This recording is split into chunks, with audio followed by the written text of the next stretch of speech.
Gostaria de pedir que os irmãos se colocassem de pé. Nós vamos meditar num texto muito conhecido, um texto que é de grande valor para o dia de hoje. É o Salmo de número 100. Abra a sua Bíblia, por gentileza, para acompanhar a leitura do texto. Salmo de número 100.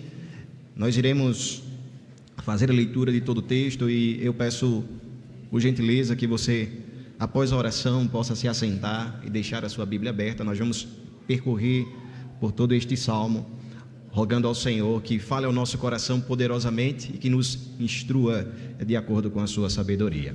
O Salmo de número 100 é, como disse, um salmo muito precioso e importante para o dia de hoje. Nós estamos reunidos e a razão do culto é, de fato, a ressurreição de Jesus Cristo. Não existe nenhuma outra razão para estarmos juntos no dia de hoje, celebrando ao Senhor, cantando, ouvindo a sua palavra, confessando os nossos pecados, provando de uma comunhão agradável, que é a comunhão dos santos. A razão de todas essas coisas, a razão de todas as nossas atitudes no dia de hoje é a celebração pela ressurreição do nosso Senhor, é a exaltação de sua glória e majestade. O Salmo de número 100, então, nos conduz a essa compreensão, pois nos diz assim: celebrai com júbilo ao Senhor todas as terras, servi ao Senhor com alegria, apresentai-vos diante dele com cântico.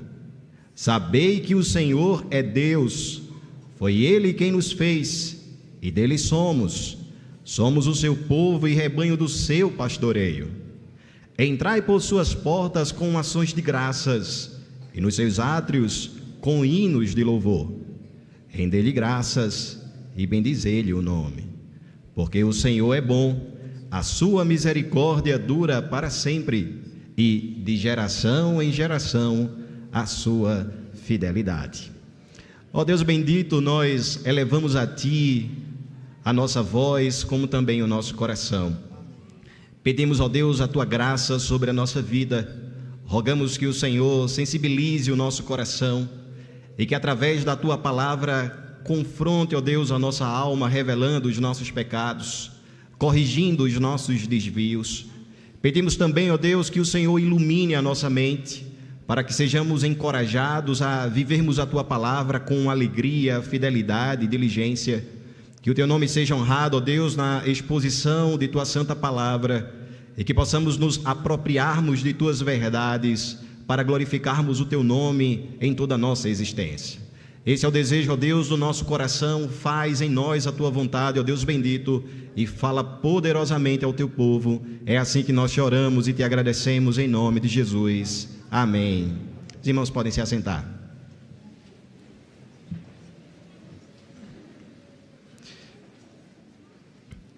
No ano de 1949, um poeta chamado Olavo Bilac, escrevendo poesias infantis, ele nos traz uma poesia que certamente sintetiza o espírito do Salmo de número 100.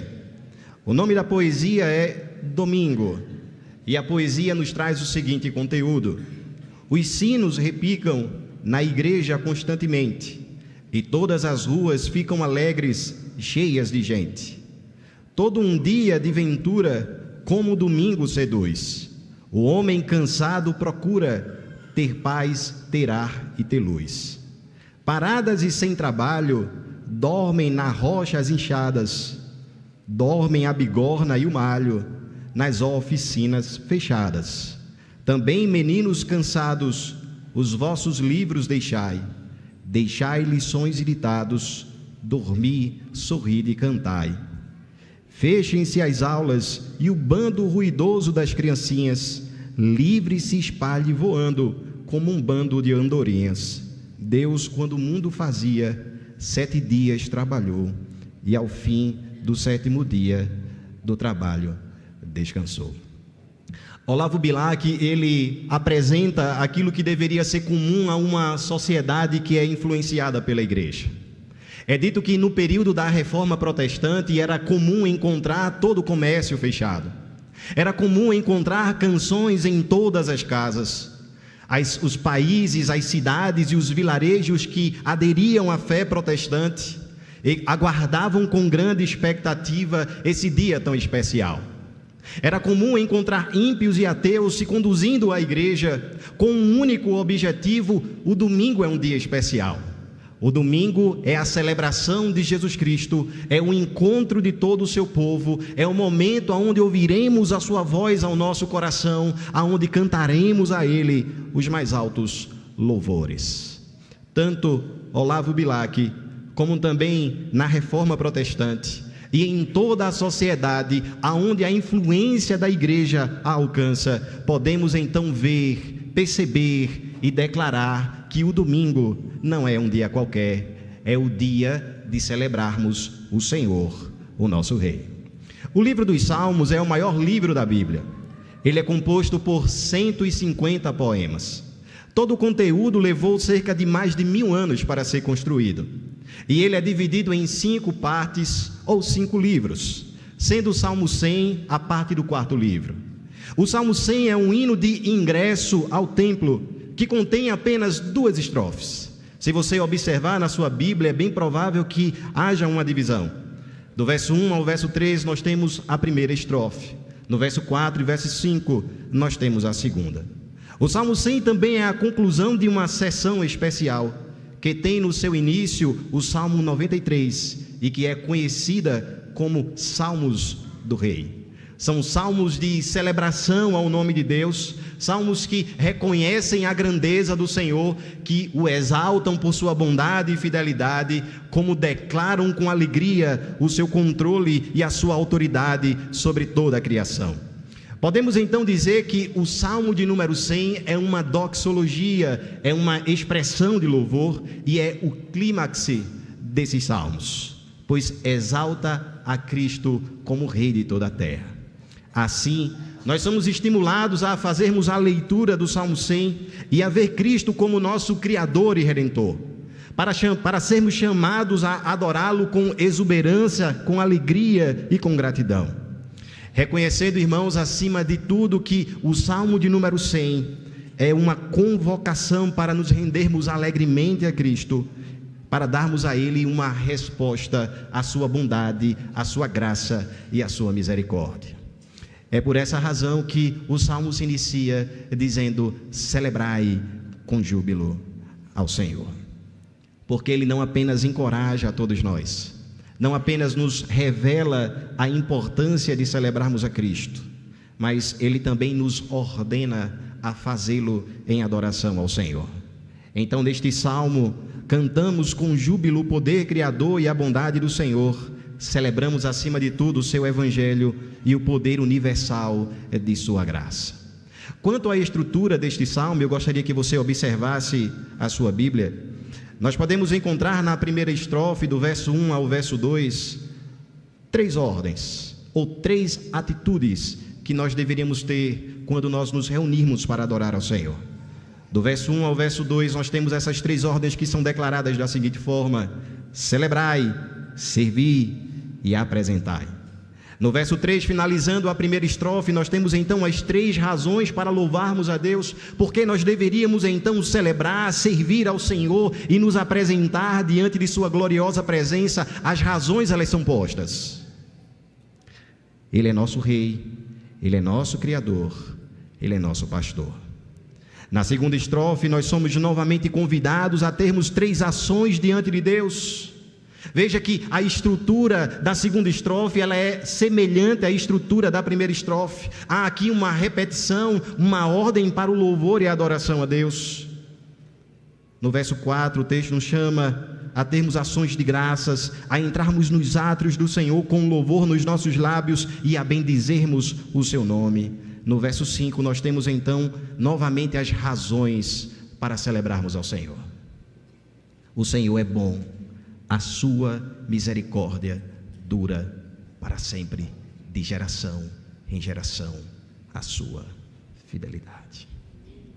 Irmãos, a primeira estrofe nos traz ordenanças, a segunda estrofe nos traz ordenanças, a primeira e a segunda estrofe nos traz as razões.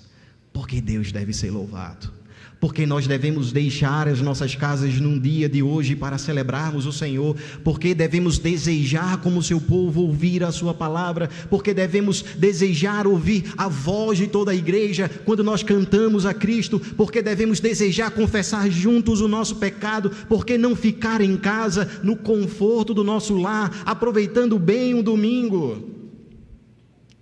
Nós temos razões suficientes para celebrarmos o Senhor. E não são as circunstâncias,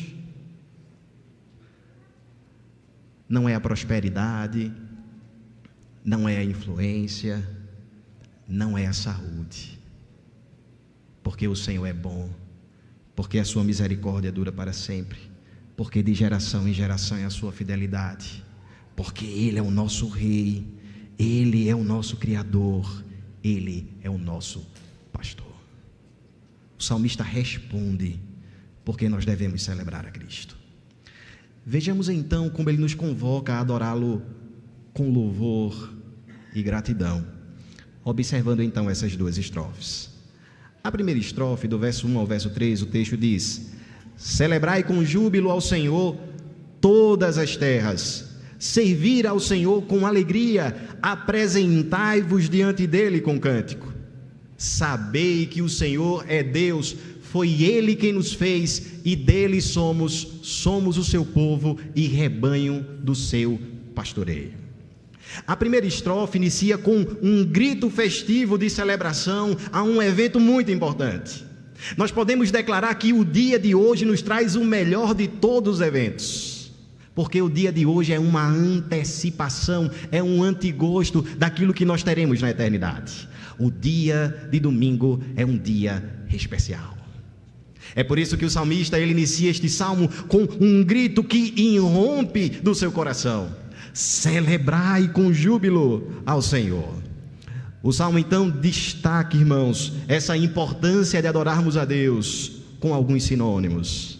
Perceba que o texto nos diz: celebrai com júbilo, com alegria. Nós temos palavras que refletem a mesma verdade, não uma adoração pesada. Hoje é um dia de esquecermos a nossa tristeza e de celebrarmos juntos ao Senhor.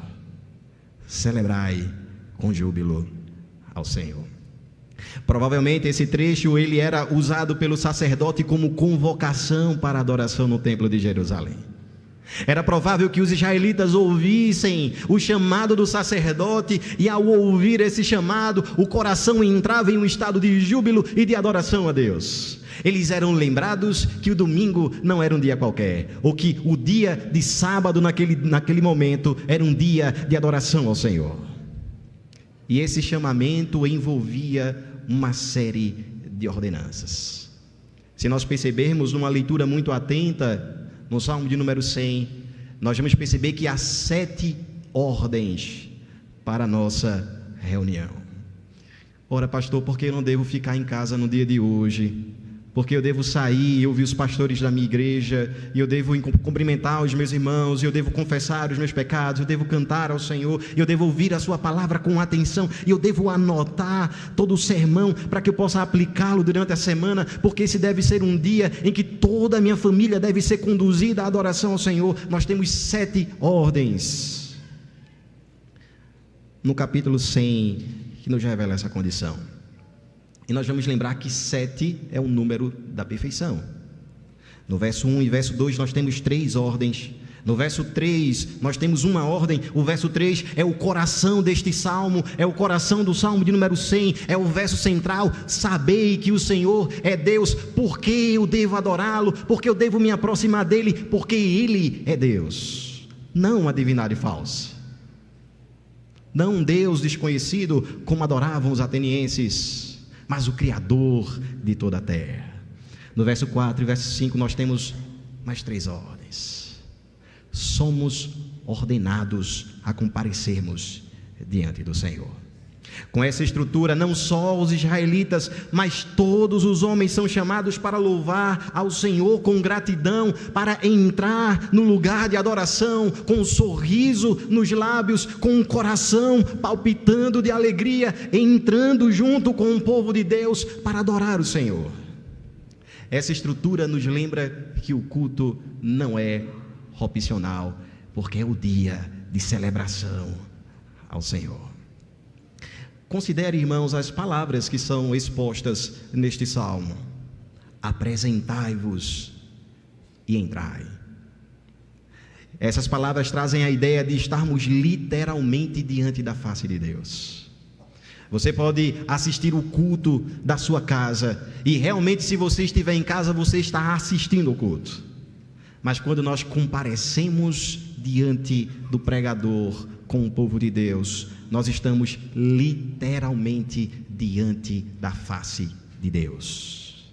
Apresentai-vos, entrai. É inegável que há uma convocação para a adoração corporativa, não apenas a adoração familiar, porque você conduz a sua família à adoração na igreja, você vem com os seus filhos, você vem com a sua esposa ou com o seu marido, e vocês poderiam adorar a Deus dentro da sua casa, como eu espero que estejam fazendo durante a semana, mas aqui o texto nos diz que é essencial nos reunirmos para adorar ao Senhor. Porque as ordens, elas seguem na segunda pessoa do plural e nos indicam que todas as ações, elas são coletivas. O culto não é individual, o culto público não é individual, o culto público, ele é coletivo, ele é corporativo. No Antigo Testamento, a igreja era chamada de a congregação de Deus, a Assembleia dos Santos. Por isso nós trazemos os filhos, marido, aqueles que estão debaixo da nossa autoridade na nossa casa, nós convidamos os nossos vizinhos, as pessoas que trabalham conosco, e nós dizemos: há um Deus vivo e verdadeiro, e Ele deve ser encontrado no dia especial, que é o primeiro dia da semana, e nós vamos celebrar ao Senhor. Percebam que não só aos judeus recai o privilégio da adoração corporativa, mas recai também aos gentios. Celebrai com júbilo ao Senhor, quem?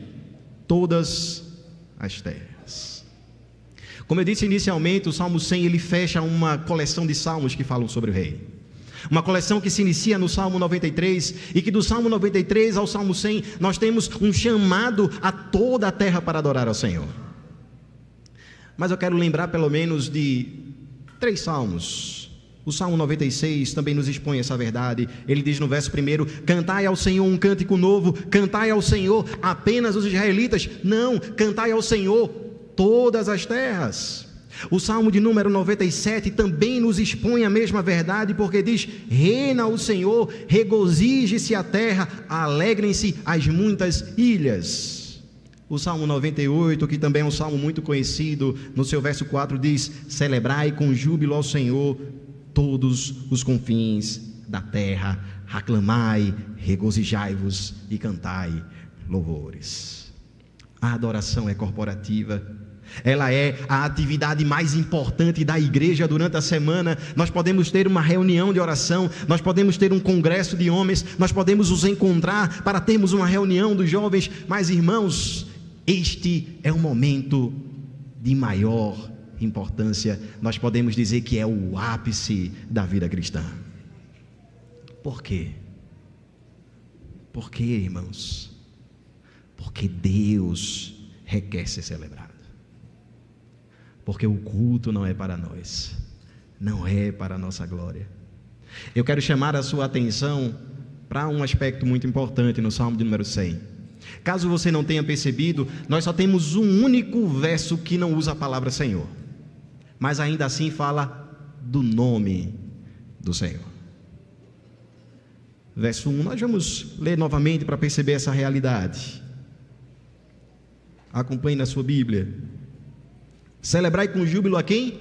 Ao Senhor, todas as terras. Servi a quem? Ao Senhor com alegria. Apresentai-vos diante dele com cântico. Sabei que o Senhor é Deus, foi Ele quem nos fez e dele somos o seu povo e rebanho do seu pastoreio. Verso 4, entrai por suas portas com ações de graças e nos seus átrios com hinos de louvor, rendei-lhe graças e bendizei-lhe o quê? O nome. De quem é este nome? Não é o nosso, é o nome de Deus. É por essa razão que o salmista, ele conclui no verso 5 dizendo: porque o Senhor. O culto não é sobre mim. O culto não é sobre você. O culto não é sobre a Igreja Presbiteriana do Brasil. O culto não acontece por causa das nossas necessidades, muito embora Deus, por sua graça, Ele nos abençoe enquanto nós o adoramos. Ele dispensa as suas mais diversas bênçãos sobre nós. O culto é sobre Deus. O Salmo 100 é uma doxologia, uma expressão de louvor que diz: Senhor, Senhor, Senhor, Senhor, Senhor. Os atributos são dele, a glória é dele, o povo é dele, a igreja pertence a ele, a reunião é dele, tudo é para ele. Nos fazendo lembrar do Salmo de número 115, não a nós, Senhor, não a nós, mas ao teu nome na glória. O culto é sobre Deus, por isso nos diz: celebrai com júbilo ao Senhor. Mas para que serve o culto? Qual é o objetivo de estarmos juntos? Celebrai com júbilo ao Senhor todas as terras, servir ao Senhor com alegria. Nós somos chamados a servir ao Senhor na sua presença especial, e esse é um tipo de serviço que nós só praticamos juntos no domingo. Esse tipo de serviço não pode ser realizado em outro lugar que não seja com o povo de Cristo diante da face do Deus, pois no verso 4 nós temos as palavras portas e átrio. Essas imagens são usadas para descrever o templo em Jerusalém, aonde os israelitas eles deveriam se congregar, aonde eles deveriam se encontrar. Irmãos, nós temos os salmos de romagem. Nós vamos lembrar do Salmo 121, em que o salmista ele diz: eleva os olhos para os montes, de onde me virá o socorro? O meu socorro vem do Senhor, que fez os céus e a terra. Este salmo era cantado no caminho para Jerusalém, com perigos diversos. Eles se encontravam e juntos se conduziam à igreja. Muito diferente do que fazemos hoje. Nós temos os nossos carros, nos dirigimos com a nossa família, cada um chega num horário diferente. E não é nada errado nisso, certamente. Mas naquela época, onde não se tinha o transporte que nós utilizamos, nem os contatos através da tecnologia para combinar a nossa chegada ao templo, à casa de Deus, eles se reuniam em lugar e em caravana eles cantavam a glória do seu Senhor. Qual era o desejo do israelita? Alegrei-me quando me disseram: vamos à casa do Senhor. Pararam os nossos pés junto aonde, irmãos? As tuas portas.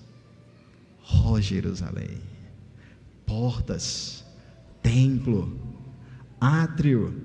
Essas imagens são usadas para descrever um povo que se reúne em um único lugar. Atente para o fato de que a palavra servir tem um duplo sentido aqui no texto. Tanto faz referência ao serviço braçal, mas também faz referência à adoração. Para que esse povo se congrega? Por que eles se reúnem? Porque eles precisam servir a Deus. Isso significa que servir a Deus no culto é uma exigência do Supremo Senhor para todo o seu povo. Significa que alguém que serve a Deus no culto serve como um trabalhador serve a um empregado. Isso quer dizer que não há passividade no culto. O adorador não deve ser passivo no momento da adoração.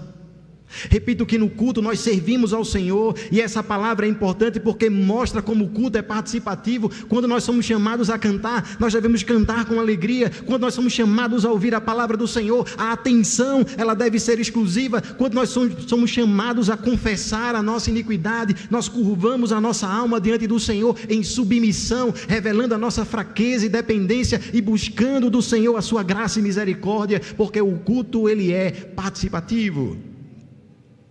Isso significa que quando você vem à igreja, você tem trabalho a fazer. Há aquela expressão que normalmente nós usamos, é uma expressão muito popular. Nós assistimos o culto. Não, nós prestamos o culto, nós servimos ao Senhor, nós somos ativos na adoração. Sempre que a sua palavra é lida, nós somos chamados a dar uma resposta. Eu tive cuidado de ver a liturgia dos irmãos. Como toda a igreja, e quando uma liturgia é construída, é necessário ter a leitura de um texto. Sempre que algum ato ele se inicia, o texto é lido.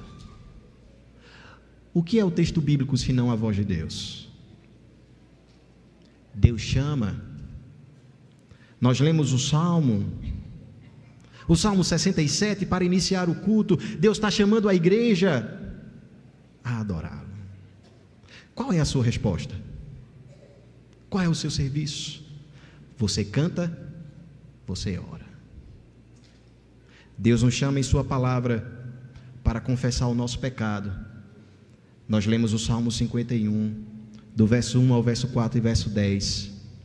O que nós fazemos como igreja? Nós confessamos a nossa iniquidade. O Senhor nos chama a trazermos as nossas contribuições por meio da sua palavra. Provérbios número 3 é lido. O que é que nós fazemos?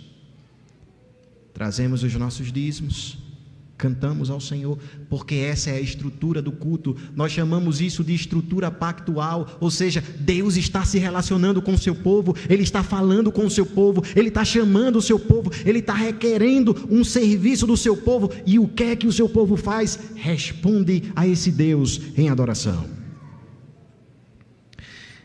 É verdade, irmãos, que nós podemos adorar a Deus em qualquer lugar. É verdade que nós nos tornamos o templo do Espírito Santo.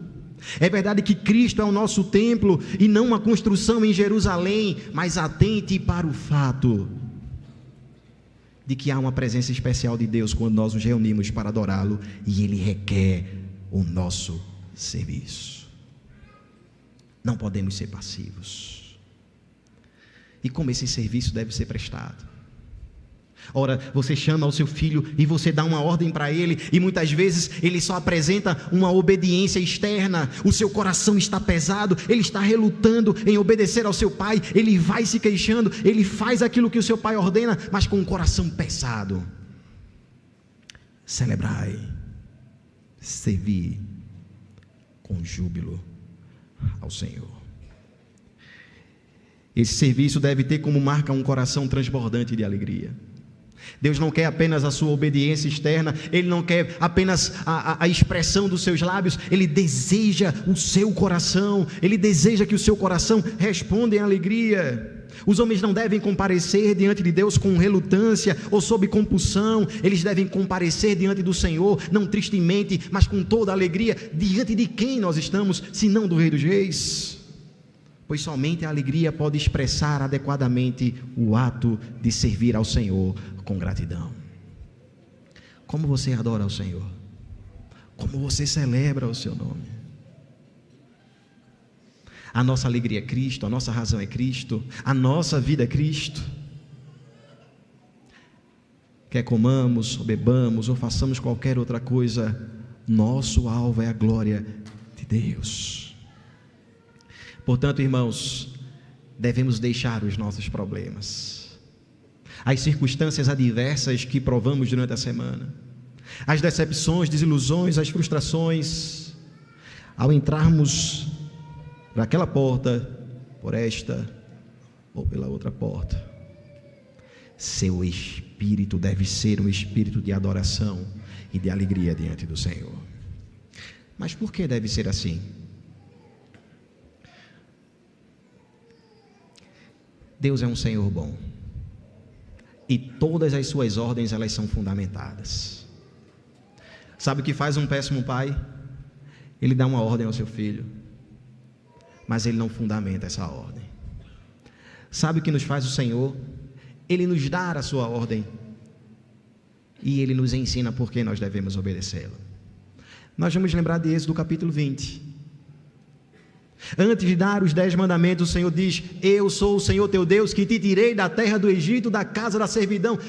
Antes de dizer o que eles deveriam fazer, o Senhor diz: eu sou o seu Deus. Existe um fundamento para obedecer ao Senhor. O Salmo de número 100 nos traz essa mesma estrutura, mas de forma invertida. Primeiro apresenta as ordens, em seguida nos traz as razões. Qual é o fundamento para deixarmos a casa, adorarmos ao Senhor, estarmos juntos, cantarmos, ouvirmos a sua palavra, confessarmos o nosso pecado e fazermos isso com alegria e não com o coração pesado? Qual é o fundamento? O verso 3 eu disse que é o coração deste salmo. Sabei que o Senhor é Deus, foi Ele quem nos fez e dele somos o seu povo e rebanho do seu pastoreio. Então há um chamado para o louvor e o serviço alegre. Mas qual é a razão para tal convocação? A resposta começa com: saibam que o Senhor é Deus. Conheçam e reconheçam que o Senhor é Deus e que isto fundamenta a sua adoração, porque você deve acordar durante a manhã e se alguém perguntar a você: vá à igreja, você precisa ir à igreja, e de repente alguém parar e lhe perguntar novamente: mas por que nós devemos ir à igreja? Você pode responder: porque o Senhor é Deus. Porque o conhecimento é a mãe da devoção. Nós não adoramos o que não conhecemos. Porque o conhecimento é o combustível da piedade. Nós só somos obedientes porque nós conhecemos a Cristo e a sua palavra. Porque o conhecimento é o deleite do cristão. E aqueles que conhecem a Cristo e percebem um vislumbre da sua glória nas páginas das Escrituras, não podem fazer outra coisa senão adorar a Deus com alegria. Mais uma vez retomo o Salmo, o Salmo 122, que nos diz: alegrei-me quando me disseram. Irmãos, não é alegrei-me quando eu cheguei ao templo, não é alegrei-me apenas quando o pastor começou a falar, não é alegrei-me quando eu encontrei aquele irmão tão desejado, não é alegrei-me quando eu vi a reunião das famílias e a igreja adorando ao Senhor e as pessoas concentradas e havia ali risos e choro. Não, irmãos, alegrei-me quando me disseram. Porque há um conhecimento prévio. Quem Deus é, o que Ele fez, quais são os seus atributos. O Salmo 96 vai dizer: porque os deuses dos povos não passam de ídolos, eles não são nada. Mas percebam os ímpios, em suas falsas religiões, eles adoram o seu falso Deus com vigor, com intensidade. Na continuidade, o Salmo 96 vai dizer: os deuses dos povos não passam de ídolos, o Senhor, porém, fez os céus. Quem é o nosso Deus? Sabei que o Senhor é Deus. Nós adoramos porque nós o conhecemos. É importante também dizer, irmãos, que o texto não está falando apenas de um mero conhecimento teórico, porque no antigo hebraico não se conhecia uma divisão de conhecimento prático e conhecimento teórico como na nossa cultura. Nós dizemos: eu nunca pratiquei, mas eu tenho conhecimento teórico sobre esse assunto. Não, irmãos. O texto está falando de um conhecimento prático, de uma vida com Deus, de alguém que prova de sua palavra, de alguém que vive os seus desígnios, de alguém que se inclina piedosamente para o seu Senhor, de alguém que faz de Cristo o ponto focal de sua vida. Para esta pessoa não existe nada que seja mais especial do que honrar e adorar ao Senhor, porque nós o conhecemos. Então é um chamado para o reconhecimento universal. É um chamado para nos inclinarmos diante do nosso Deus como Rei, para nos inclinarmos a Ele como o girassol se inclina ao astro-rei. O Salmo 100 afirma de forma inequívoca que o Deus de Israel, Ele deve ser adorado, porque Ele é o Deus que se dá a conhecer. Sabei que o Senhor é Deus. E essas palavras, elas se aplicam primeiro a Israel. Sabei que o Senhor é Deus, foi Ele quem nos fez. Foi Ele que chamou Abraão em Gênesis capítulo 12 da Babilônia para a terra prometida. Foi Ele que, quando a seca ameaçou o seu povo, os levou para o Egito. E quando o faraó escravizou, o Senhor os tirou com mão forte. Foi o Senhor que fez aliança com eles no Sinai e os levou à terra prometida. E então, quando eles subiam como um rebanho ao monte Sião, eles lembravam que era o povo de Deus. Eles cantavam a libertação do Senhor. Eles lembravam que eram criaturas de Deus e que eram povos ou povo do Senhor. Mas esse texto também nos toca. Ele também nos toca. Porque em um sentido mais amplo, o Senhor é o nosso Criador. Nós vamos lembrar que no início desse texto, nós temos a seguinte observação: celebrai com júbilo ao Senhor todas as terras. Então o texto não está falando apenas da criação de Israel, não está falando apenas do povo ali escolhido pelo Senhor, que foi libertado pela mão poderosa de Cristo, mas está falando de mim e de você. Sabei que o Senhor é Deus, foi Ele quem nos fez. Paulo vai dizer: nele nos movemos e existimos, como falam alguns dos vossos poetas, dele temos sido geração. Sabe por que você deve adorar o Senhor com ações de graças? Se você disser assim: pastor, me dê uma única razão, eu diria: a sua vida depende de Deus. Você depende de Deus. Se o Senhor retirasse a sua mão de cima de você, você cairia morto nesse exato momento. Você é criado por Deus. Todos os nossos dias foram escritos e determinados quando nenhum deles havia ainda. Os nossos dias passam rapidamente como a flor do campo, mas é o Senhor que preserva a nossa fraca existência. Você depende de Cristo para respirar, para comer, para trabalhar, para ensinar ao filho, para vir à igreja. Nós dependemos de Deus em todas as coisas, porque devemos adorar a Deus. Saber que o Senhor é Deus, foi Ele que nos fez. Ele nos fez do pó da terra, Ele nos criou à sua imagem e semelhança. O Senhor não é pastor apenas de Israel, Ele é rei de toda a terra. Por isso nós devemos adorá-lo. Mas chegamos então à nossa segunda estrofe, que é a parte final do nosso texto. No verso 4 e verso 5 o texto diz: entrai por suas portas com ações de graças, e nos seus átrios com hinos de louvor, rendei-lhe graças e bendizei-lhe o nome, porque o Senhor é bom, a sua misericórdia dura para sempre, e de geração em geração a sua fidelidade. A segunda metade deste salmo nos traz mais uma vez a mesma estrutura. Se inicia com 3 imperativos: entrai por suas portas, rendei-lhe graças e bendizei-lhe o nome. E a primeira ordem se encontra no início da estrofe. Os adoradores, eles devem entrar no templo em Jerusalém. Aqui eles estão sendo convocados novamente para celebrar ao Senhor. Mas temos uma diferença significativa. Nós temos um chamado para servir a Deus na primeira estrofe. Nós temos um chamado na segunda estrofe para sermos gratos ao Senhor. O nosso serviço a Deus ele é realizado por gratidão. Como eu disse inicialmente, nós não adoramos a Deus por uma questão circunstancial, porque se a adoração a Deus ela fosse circunstancial, ela seria certamente variável, instável.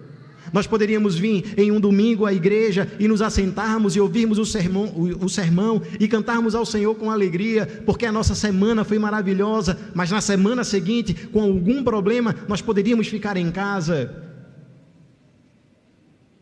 Por quê? Porque eu devo apenas servir ao Senhor. Mas a segunda estrofe, ela complementa, ela diz com gratidão. Não é só servir. Porque servir nós podemos, sem gratidão, sem alegria, sem intensidade. Nós podemos até servir falsamente, com hipocrisia. Nós podemos voltar para a nossa casa, como se nós não estivéssemos tido um momento de adoração ao Senhor. Não é só servir, mas é servir com gratidão. Esse serviço nos traz a exigência de uma qualidade. O texto então nos chama, mais uma vez, para entrarmos no templo do Senhor. Note que há um objetivo no ingresso ao templo, uma ênfase na gratidão. O objeto do louvor é o Senhor. A nossa ação agora é ação de graças ao nosso Deus. Nós entramos pelas portas do templo e não há outro sentimento que não seja um sentimento de adoração e de gratidão ao Senhor. E como nós devemos entrar no templo?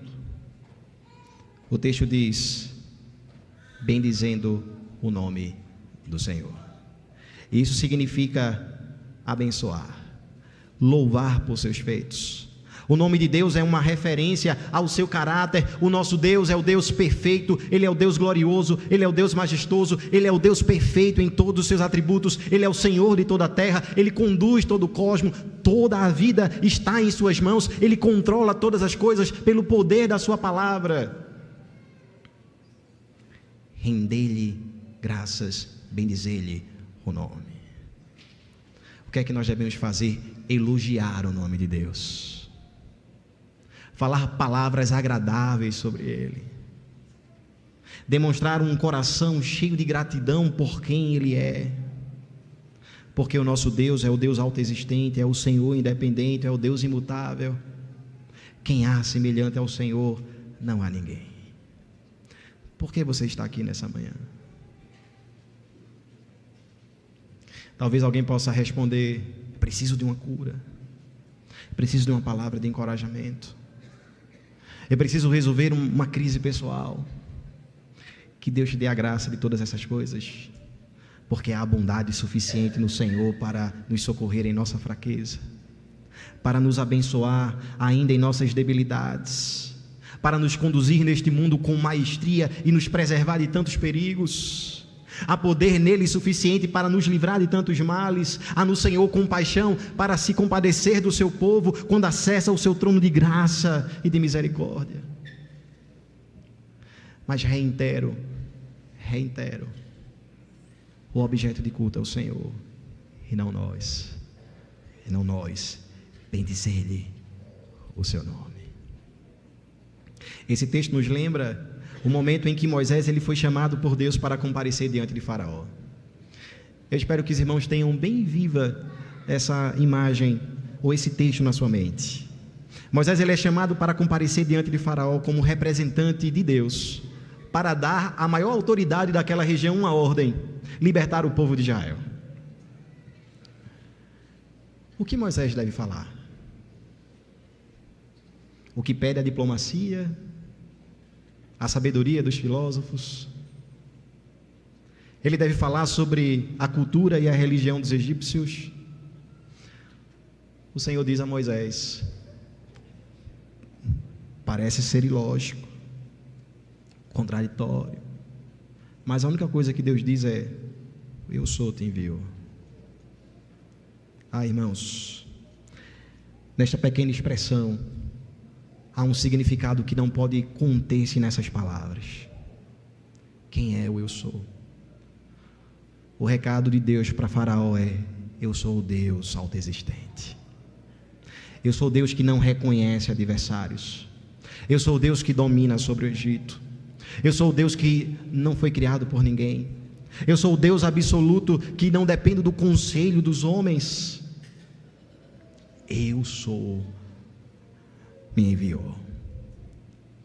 Bendiga este nome, declare este nome, tenha em seus lábios uma doxologia de gratidão ao Senhor. Jamais entre por essas portas sem que o seu coração esteja cheio da palavra, sem que você possa falar livremente sobre o seu Cristo, sem que dos seus lábios irrompa um louvor de grandeza ao nosso Deus. Bendiga o seu nome. Porque, irmãos, nós temos 3 razões novamente, mesma estrutura da primeira estrofe.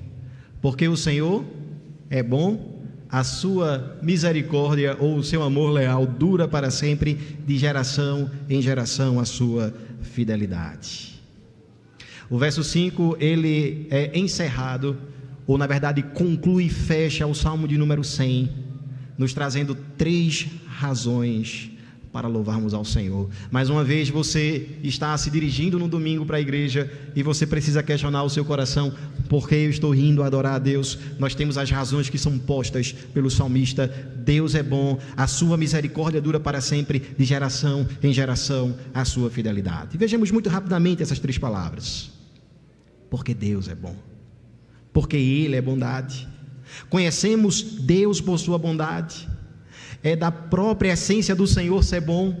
Ele é a fonte de todas as coisas boas. A sua bondade é a sua glória. Seu prazer é ser compassivo. Ele é tardio em irar-se. Ele é grande em benignidade. O Senhor é bom em todo o tempo, como nós gostamos de declarar.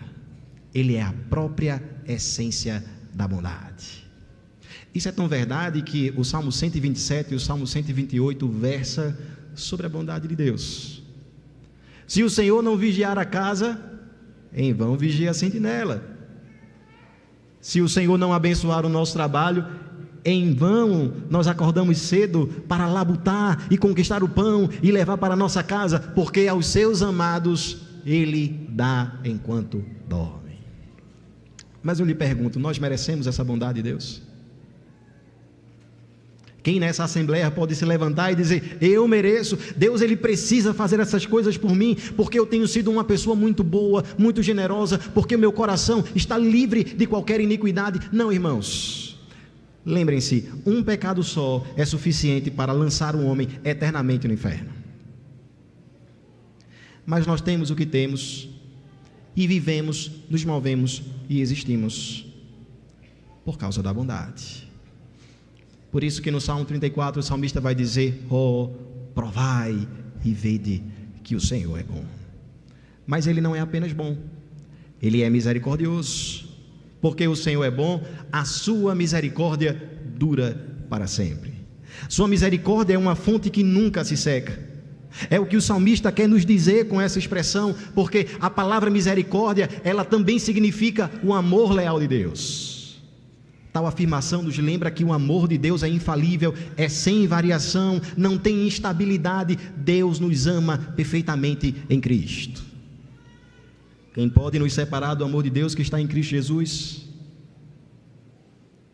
Nem anjos, nem potestades, nem a morte, nem as coisas do presente, nem as coisas do porvir, nenhuma outra criatura pode nos separar do amor de Cristo Jesus.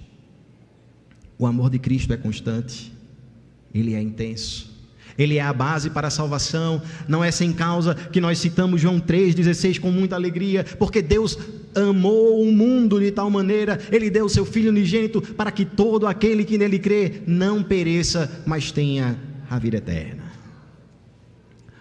O nosso amor não é leal, o nosso amor é instável. O amor de Cristo é leal, é fiel e é estável. Há uma diferença na nossa forma de amar para a forma do Senhor nos amar, porque o Senhor é bom, a sua misericórdia, o seu amor leal, o seu amor pactual dura para sempre, de geração em geração, a sua fidelidade. Fidelidade é um termo crucial no Antigo Testamento. Significa que o Senhor, Ele é um Deus confiável, que Ele faz exatamente o que promete a todo o seu povo, que nenhuma das suas promessas ficarão sem cumprimento. É por essa razão que Mateus, no seu Evangelho, escrevendo aos judeus, vai declarar que Cristo, Ele cumpriu todas as profecias que foram ditas a seu respeito. Como Ele deveria vir, aonde Ele deveria nascer, o que aconteceria com o seu nascimento, Ele cumpre cabalmente todas as promessas. A fidelidade do Senhor subsiste de geração em geração, significa que o Senhor é inteiramente confiável. Podemos contar sempre com o nosso Deus. Passado, presente e futuro são marcados pela fidelidade de Cristo. Ele nos concede sua fidelidade inviolável. Porque o Senhor é bom, a sua misericórdia dura para sempre, e de geração em geração, uma fidelidade que não pode ser violada. Lembre-se de tantos casais, eles entram em um acordo, eles fazem os seus votos diante das testemunhas, diante do próprio Deus e do oficiante. Pensem em quantos casais não se mantêm fiéis, e quantos casamentos terminam num prazo tão curto.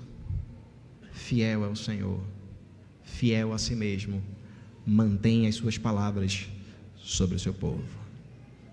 Eu gostaria de concluir o sermão nessa manhã com duas aplicações à nossa vida, duas lições.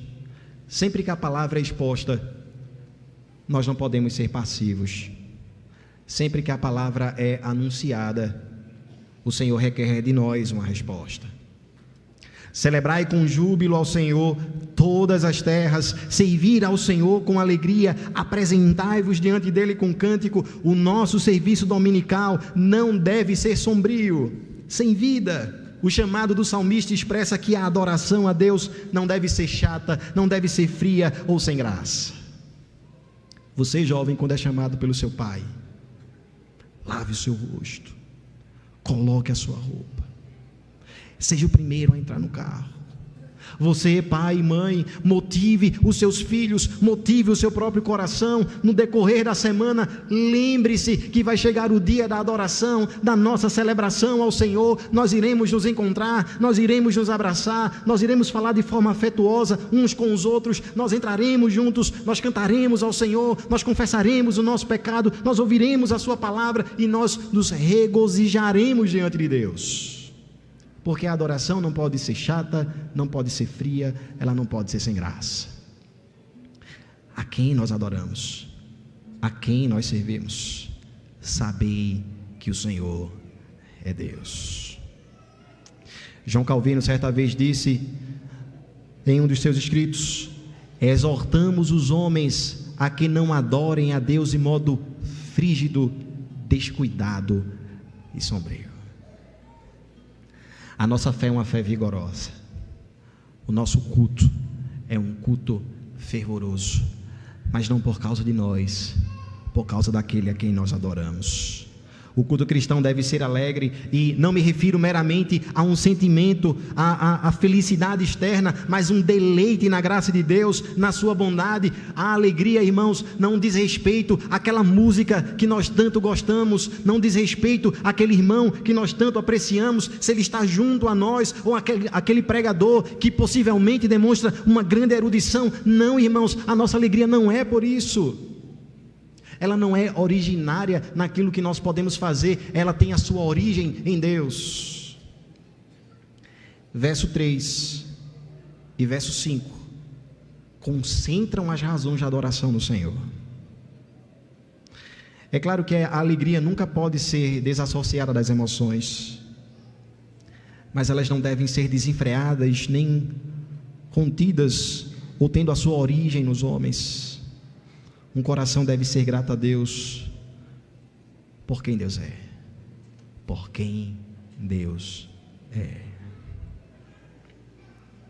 Nós precisamos prestar um culto alegre ao Senhor. Mas como fazemos isso? Nos preparando da segunda até o sábado. Lembrando de quem Deus é, meditando na sua palavra, reunindo os nossos parentes, lembrando do nosso Cristo, lendo a sua convocação, nutrindo em nosso coração o desejo de estarmos juntos, para que nada mais na semana, ou pelo menos no domingo, seja mais importante do que estarmos diante do Senhor. E o que nós fazemos? Nós separamos a nossa melhor roupa no sábado, nós fazemos a barba, nós arrumamos o cabelo, nós buscamos dormir cedo, para termos um aproveitamento excelente no culto e não ficarmos cochilando. Nós trazemos os nossos cadernos e nós anotamos o sermão, para que durante a semana ele seja ruminado e aplicado à vida. Nós nos preocupamos com aqueles que não estão presentes, para que possamos visitá-los e motivá-los a estarem conosco. Nós oramos pelo pregador durante a semana e nós pedimos que o Senhor o visite com sabedoria e graça, para que ele possa ministrar o Evangelho do Senhor. Nós oramos para que todos os oficiais estejam juntos, sendo um exemplo à igreja de que todos nós devemos adorar o Senhor. Nós não chegamos atrasados, nós chegamos na hora, nós nos assentamos, e aquele momento que nós oramos, nós lembramos que o Senhor é bom, que a sua misericórdia dura para sempre, e de geração em geração a sua fidelidade. Porque Deus merece isso, porque Deus merece o melhor, porque Deus merece os louvores do seu povo. Mas quero ainda trazer uma outra lição. Ora, o que mais os salmistas desejavam era encontrar o seu Deus. No Salmo 42, há uma pergunta do salmista, aquele salmo tão conhecido que diz: porque estás abatido, ó minha alma, porque te perturbas dentro de mim? Espera em Deus, pois ainda o louvarei. Esse salmo inicia dizendo: como a coça suspira pelo rio beber, a minha alma tem sede de ti, ó meu Deus, do Deus vivo. Quando estarei perante a sua face? Aonde você poderia estar hoje, que seria mais importante do que estar no prédio da quarta igreja, com os seus irmãos, adorando o Senhor? O que é o culto, irmãos? O culto é o encontro de Deus com o seu povo. É o dia que Deus visita o seu povo coletivamente durante a semana. O culto é aquilo que nós tanto desejamos quando Cristo retornar para encerrar todas as coisas e fazer novo céu e nova terra. Porque naquele dia o noivo se encontrará com a sua noiva, e no dia de hoje nós temos uma antecipação. O noivo, ele se abaixa para se encontrar com a sua noiva, que é a igreja, para poder abraçá-la, para poder falar à sua igreja e instruí-la em todo o caminho da piedade. Deus veio se encontrar com você hoje. E eu lhe pergunto: que encontro melhor, mais aprazível você pode ter no dia de hoje, se não encontrar-se com aquele que é o deleite de sua alma? Por isso, adorar a Deus com o seu povo é a atividade mais importante do cristão durante a semana. Há uma argumentação falaciosa que tenta diminuir a importância da adoração na igreja. As pessoas dizem: não, mas eu sou templo do Senhor, eu posso adorar a Deus em qualquer lugar. Ora, tal pensamento não é contrário ao espírito apenas de Davi, mas também de todos os outros salmistas, dos apóstolos, dos discípulos, do próprio Cristo. Nós precisamos nos encontrarmos no primeiro dia da semana para celebrarmos ao Senhor. Por isso, ao invés de ficar em casa por qualquer motivo banal, considere que, diante da importância da adoração, não devemos recusar o ir ao culto para adorar a Deus, e não devemos adorar a Deus com um coração despreparado, negligente ou descuidado. Adorar a Deus é como afinar um instrumento. Nós nos preparamos para tocar a melhor música e nos apresentarmos ao nosso Deus na nossa melhor versão, porque a adoração a Deus não envolve apenas a sua presença, mas envolve também a maneira correta de adorá-lo com alegria, como ele prescreve em sua palavra. David Dixon, comentando o Salmo de número 1, ele diz o seguinte: o teu ser como um todo ofereça essa adoração. Não pensem que é suficiente apresentar seus corpos perante o Senhor. A adoração corporal lucra tão pouco quanto o exercício corporal. A adoração do corpo nada mais é do que a carcaça da adoração. A adoração da alma é a alma da adoração. A adoração da alma é a alma da adoração. Compareça, o Senhor te convocou, e jamais recuse a sua instrução e a sua convocação por meio dos oficiais da igreja, mas venha com espírito alegre, submisso, para adorar aquele que é a máxima expressão da bondade, a máxima expressão do amor, da amabilidade, a máxima expressão da fidelidade. Que Deus nos abençoe. Senhor, queremos te agradecer porque a tua palavra é fiel e nos traz um ensino certo e vigoroso a respeito da celebração. Não estamos aqui, Senhor, por causa de nós, por causa da nossa bondade, pela estrutura da igreja, pelos seus oficiais, pela placa da Igreja Presbiteriana do Brasil. Certamente reconhecemos o valor de termos bons oficiais, de estarmos numa igreja, ó Deus, bíblica e séria. Reconhecemos também a importância de estarmos bem acomodados, mas o Senhor é o centro da adoração. O Senhor é o Deus de toda a glória. O Senhor é o Deus bendito, eterno, majestoso, imutável, santo, justo, e certamente não há outro que deve receber a adoração dos nossos lábios senão o Senhor. Ó Deus, inclina o nosso coração à adoração. Que o dia de hoje seja o dia mais importante da semana. Por uma razão simples, o Senhor nos chama a sermos gratos por tudo que tens feito. Nos chama a adorá-lo porque tu és o nosso Rei, o nosso pastor, o nosso Criador. Porque o Senhor nos cerca de bondade e de misericórdia. Porque o Senhor derrama sobre nós as tuas bênçãos sem medida e tem nos conduzido gloriosamente nesse mundo. E essas são razões fortes, imperativas, para que possamos estar diante da tua presença, Senhor, como uma noiva está diante do seu noivo com grande alegria, para celebrar o seu Cristo honroso e glorioso, para declarar a Ele os mais altos louvores. Abençoa-nos, ó Deus, como igreja, que possamos ter sempre o prédio cheio, o coração motivado, o louvor em nossos lábios e os ouvidos atentos à tua voz, para que o Senhor continue domingo após domingo, até aquele dia bendito que o Senhor retornará para buscar o teu povo, falando a toda a tua congregação. Nós te oramos e te agradecemos em nome de Jesus. Amém.